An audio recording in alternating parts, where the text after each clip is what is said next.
But now what I was saying was like that what's made relationships very, very tough is the average person, which it's a good thing and a bad thing that mental health became like more of a subject and we learn more. And whether we like it or not, me reading a post on Instagram that defines a very broad concept or something that might be very, very layered, just bringing me to the front door, just giving me an idea about something that I didn't know about before, is still making the other person more intelligent. And now you know more. But what has gone on is that more than ever, you have people who are terrible people. They're now, like this young lady is going to say, they now have the language to explain themselves in a way where they're pretty much explaining their bad behavior, but they're not actually doing anything about it. They're not actually trying to make a change. They're not actually, there's actually no end game. It's more like just existing. Because again, women are human beings. A woman could just be, all right. Whereas men are, and again, I think it's really interesting when people say men are human doings, all right. Like, because again, like a man is more concerned with the end of things, the climax things. No pun intended, But anywho, and the reason why I think it connects to Big Sean and Jhené Aiko's situations, because I realized, like, you know what? Jhené Aiko was the champion of toxic femininity before we was even using that word. Because for the most part, again, if you've been around a girl that's toxic, when you see her, you already know. You already know. Okay? Don't act like you don't know.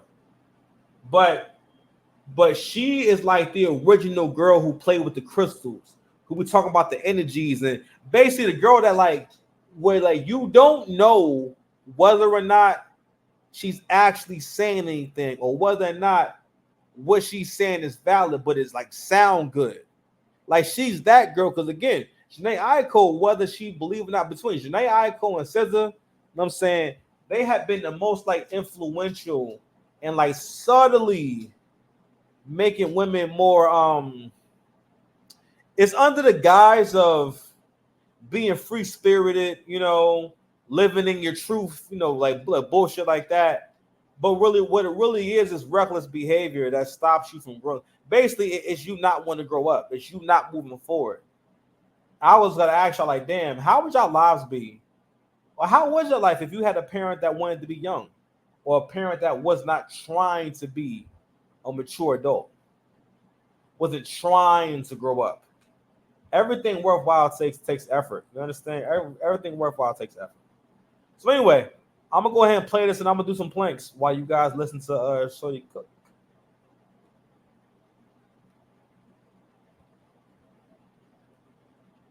Y'all have turned your sadism into self-care. This is one of those opinions that's going to get me JFK'd, and I am okay with that. Western psychology and therapy has bred a lot of abusers, manipulators, and gaslighters.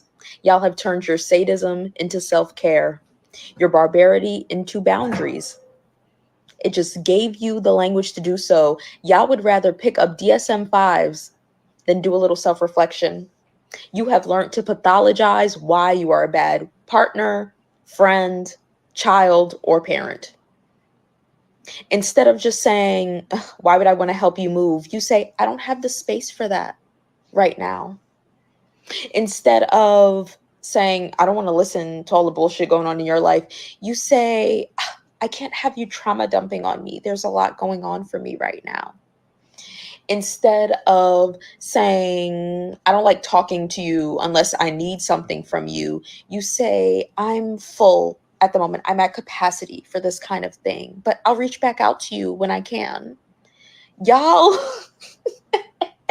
are so anti-communal, and therapy is the perfect space for that under the Western model because it rewards hyper-individualistic behavior.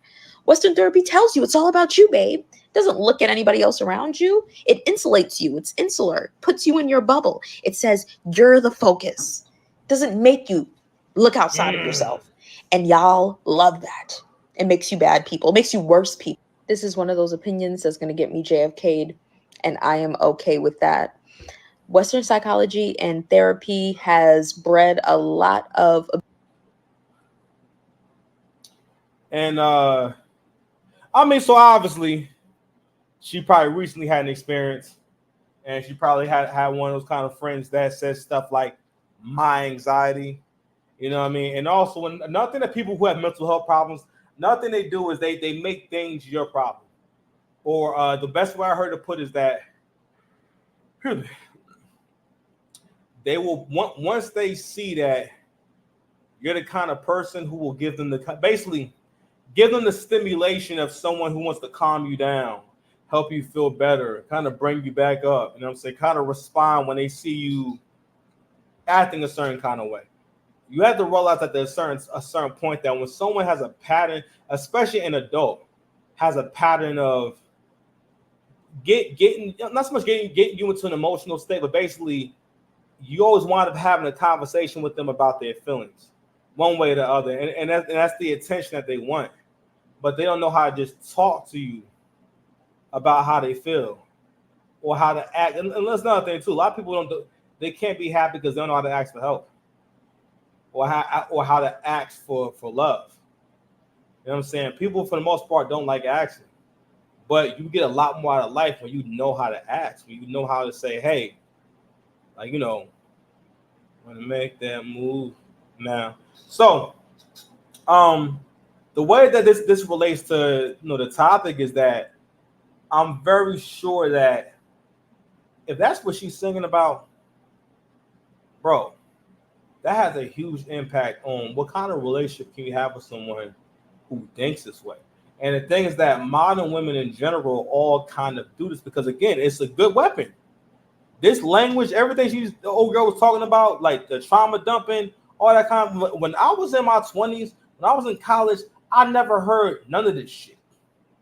If you would have dropped me in this time and I would have heard all this stuff, it'll be going over my head. I'll be like, I wouldn't know what I was talking about. I'll be, my head might actually explode. You understand?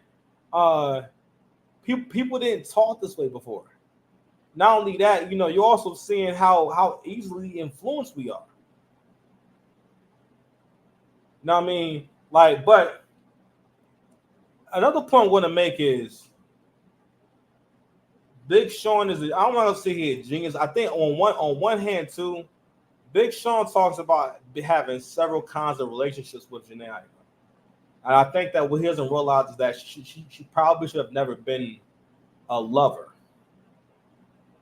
Because he said, like, you've been a peer, we've been in a group together, we've done music together, we've been in a relationship, and now y'all are parents. Okay. Obviously both of them don't know how to be in a relationship. A lot of times, and I know it's hard to hear this, but a lot of times when women have already had kids, this generation of women are not able to have kids with another man and move on and just go ahead and find another guy and stay with him. A lot of times, whatever dysfunction made her single in the first place, she's probably going to stay single or always wind up being single.